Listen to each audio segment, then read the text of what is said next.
कहानियों के इस सिलसिले को आगे बढ़ाते हुए आइए सुनते हैं डॉक्टर संगीता झा की लिखी कहानी मैं कुंती नहीं।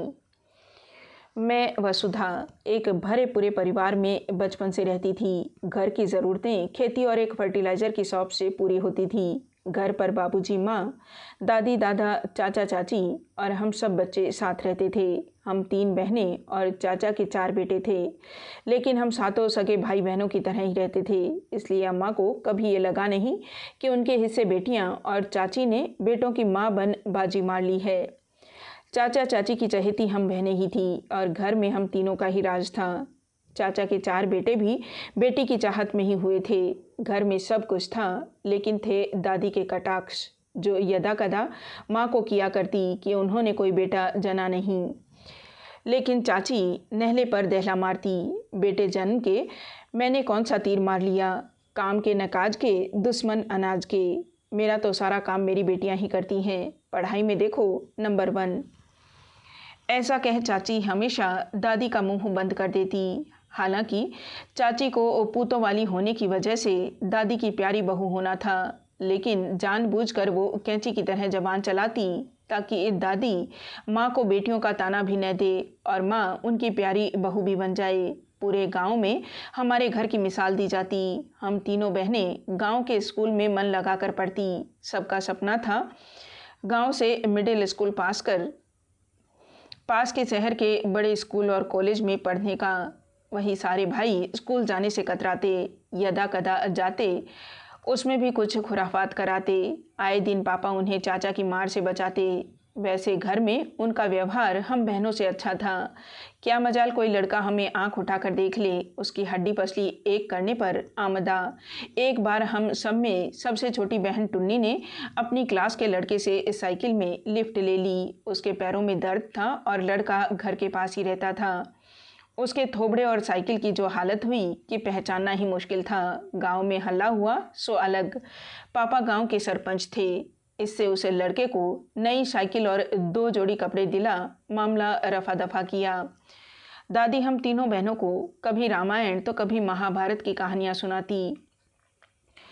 रामायण तक तो ठीक था, पर जब महाभारत में बताती कि धृतराष्ट्र पांडु और विदुर के पिता राजा विचित्रवीर्य थे, लेकिन असली पिता थे वेद व्यास ऋषि।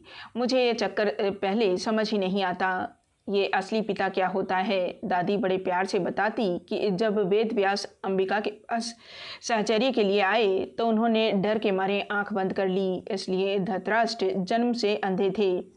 ठीक उसी तरह जब ऋषि विचित्रवीर्य की दूसरी पत्नी अंबालिका के पास गए तो बेचारी डर के मारे पीली पड़ गई, इसलिए पांडु को जन्म से ही पीलिया रोग था। फिर जब वेद व्यास जी को तीसरी बार बुलाया गया तो ना अंबिका गई और ना ही अंबालिका। उन्होंने अपनी दासी परिश्रमी को भेज दिया। बेचारी दासी ऋषि को देख भक्ति भाव में लीन हो गई और संत विदुर पैदा हुए। मैंने एक दिन दादी से पूछा, हमारे असली पिता कौन है? दादी ने कहा, नरेंद्र। मेरा जवाब था, पापा का नाम तो मालूम है, लेकिन असली पिता? मुझे बेचारी को तब मालूम भी न था कि पिता और पापा एक ही होते हैं। दादी फिर चिल्लाई, तुम्हारे पापा पिता और असली पिता नरेंद्र ही हैं। मैंने फिर पूछा, आपने माँ के सहचर्य के लिए किसी को नहीं बुलाया? दादी तो क्रोध से कांपने लगी। उधर अम्मा और चाची का हंस हंस कर बुरा हाल था। उसके बाद दादी ने कुछ समय कोई कहानी नहीं बताई, पर मेरी जिज्ञासु बुद्धि में पिता और असली पिता डोलने लगे। उसके बाद स्कूल में अपनी एक स्टाइलिश इंग्लिश बोलने वाली फ्रेंड से अपनी इस परेशानी का समाधान मांगा। उसका जवाब बड़ा सरल था, स्टूपिड। असली पिता मीन्स बायोलॉजिकल फादर, जिसके स्पर्म से बच्चे का जन्म होता है। काश मेरी जिज्ञासा यहीं खत्म हो जाती। मैं अपने बायोलॉजिकल फादर को ढूंढने लगी। जब अपनी सारी जिज्ञासाएं दोस्तों से पूछे जाने लगी तो दादी को लगा महाभारत आगे बताई जा सकती है। उन्होंने फिर कुंती और उसके पुत्रों की उत्पत्ति की कहानी बताई। मैं तो बायोलॉजी की स्टूडेंट थी और भविष्य में डॉक्टर बनने का सपना भी देखती थी। खेती में ट्रैक्टर, ट्यूबवेल आ जाने से और फर्टिलाइज़र की दुकान से भी अच्छा मुनाफा होने से घर पर पैसों को कोई कमी न रह गई थी। चाचा ने मुझसे वादा किया था कि वो मेरा सपना ज़रूर पूरा करेंगे। स्कूल में ही बॉटनी में पहले फूलों का पोलिनेशन, फिर जूलॉजी में कॉकरोच, मेंढक का प्रजनन पढ़ा शुक्राणु और ओवम का मिलन, साथ ही पढ़ा लड़कियों में XX और लड़कों में XY क्रोमोसोम्स होते हैं। इसमें Y क्रोमोसोम्स पिता से ही आता है। फिर एक गुस्सा हलचल दिमाग में, जब Y क्रोमोसोम पिता से आता है तो दादी जैसी औरतें महिलाओं को ही क्यों जिम्मेदार ठहराती हैं, बेटा ना होने का ताना देती हैं। उसी हाई स्कूल के दौरान हम तीनों बहनें माँ और चाची यानी दादी माइनस घर की लेडीज़ गैंग सांप सीढ़ी खेल रहे थे। अचानक मैंने कहा, शादी की क्या ज़रूरत है? बच्चे पैदा करने के लिए सिर्फ स्पर्म यानी शुक्राणु की ज़रूरत है। ओवम तो हम सब के पास है। आराधना करने पर सूर्य, पवन, इंद्र सभी अपना स्पर्म दे देते हैं। दादी ने बताया था ना पांडवों के बारे में। माँ और चाची के मुंह खुले के खुले रह गए और उन्होंने मुझे ज़ोर से डांटा। चाची ने कहा, वो देवताओं की बात है, हम थोड़ी न कोई उनकी बराबरी कर सकते हैं। तुम तीनों अच्छी तरह पढ़ाई करो बस। मेरे मन में प्रश्नों के अंबार थे जो कभी थमने का नाम ही नहीं लेते थे। माँ मुझे कहीं ले जाने में भी डरती थी कि फिर मैं वहाँ शुक्राणु, ओवम या XY न करने लगूँ। मैं सोचती कि वो ज़माना कितना एडवांस था, अपनी बहू को दोष न दे। सासें खुद अपनी बहुओं के लिए शुक्राणुदाता का इंतज़ाम करती थी। औरतों को आज़ादी थी, ईश्वर की तपस्या कर उनका शुक्राणु ही मांग ले।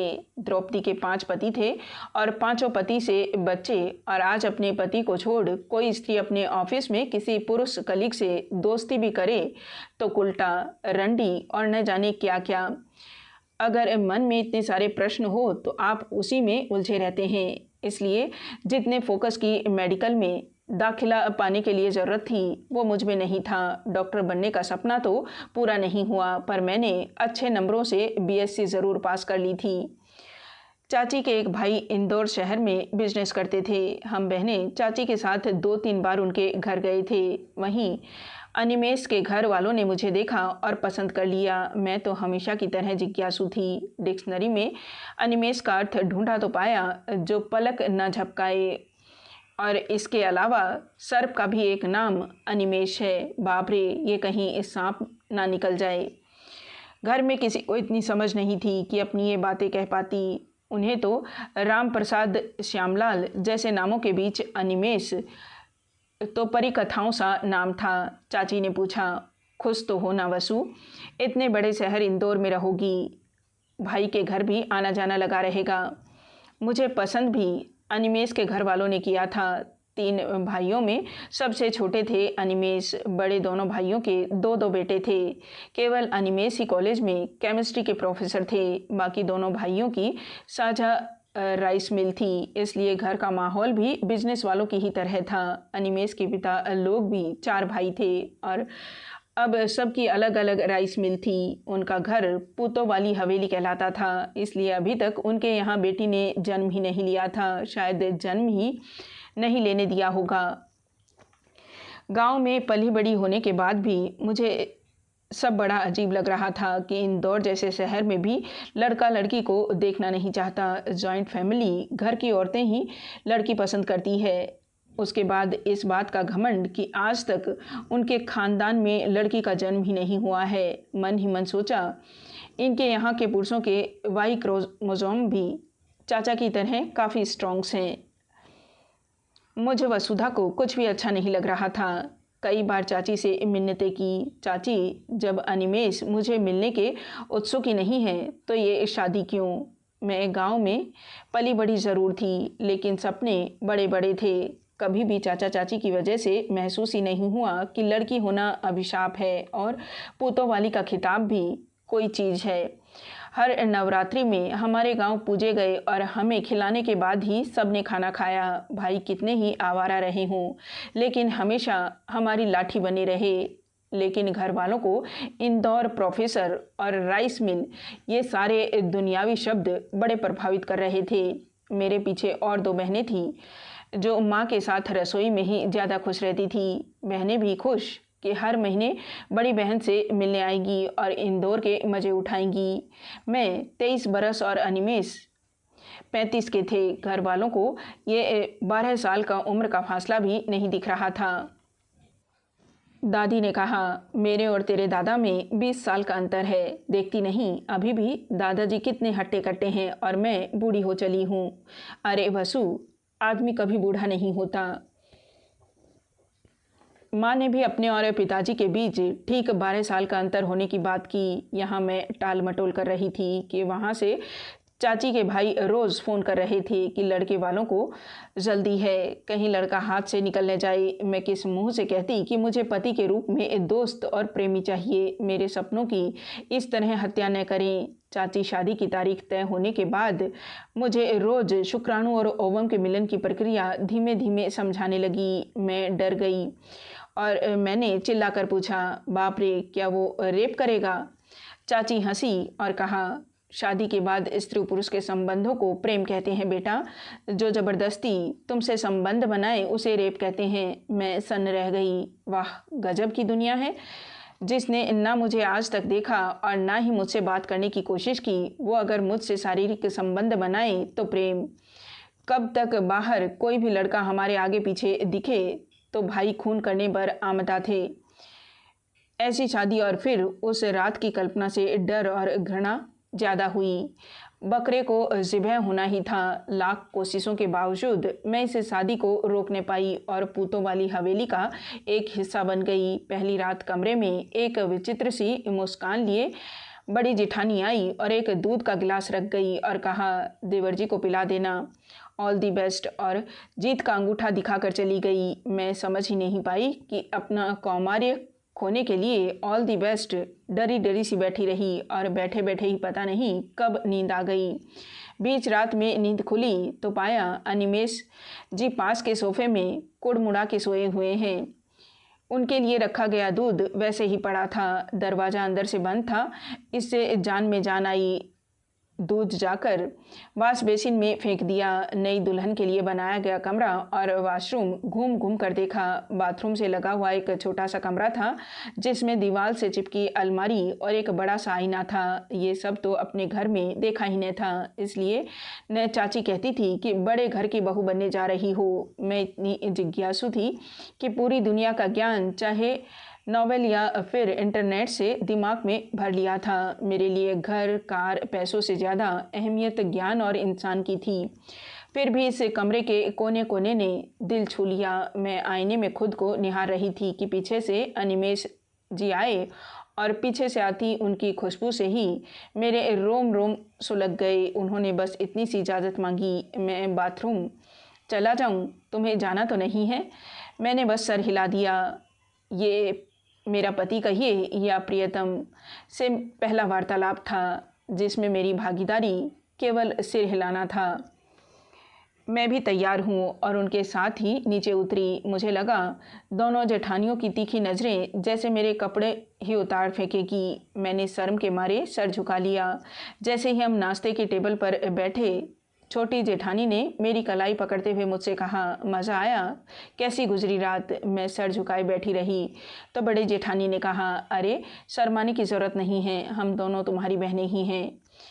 अनिमेश गुर्राए, क्या बकवास लगा रखी है, खाने भी दोगे? दोनों जेठानियाँ कोरस में चिल्लाई। सॉरी भैया। किसी तरह चुपचाप मैंने नाश्ता किया। अनिमेश ने धीरे से मेरी पीठ थपथपाई और कहा, अरे चिल्ल रहो, डरने की कोई ज़रूरत नहीं है। उसके बाद उन्होंने कपड़े बदले और कॉलेज के लिए निकल गए। फिर उनकी भाभियाँ बिल्ली की तरह चिल्लाई, ये क्या भैया, आज भी कॉलेज? कुछ दिन तो रुक जाते अपनी बीवी के पास। लेकिन अनिमेश तो निकल गए। मैंने भी राहत की सांस ली। बाप रे, रात को शायद थके रहे होंगे, नहीं तो आज दिन में ही मेरा रेप हो जाता। मैंने अभी 22 कंप्लीट भी नहीं किया था, छोटी ही थी मैं। घर में चाची ने सिवाय एक गिलास दूध के और कुछ बताया ही न था। दोनों बहनें मुझसे भी छोटी थी, उन्हें क्या ही पता होगा। वो शायद सोचती हो कि सारसी माँ के बेटे में बच्चे रख के जाता है। मुझे चुपचाप देख दोनों जेठानियाँ मुझे एक कमरे में ले गई।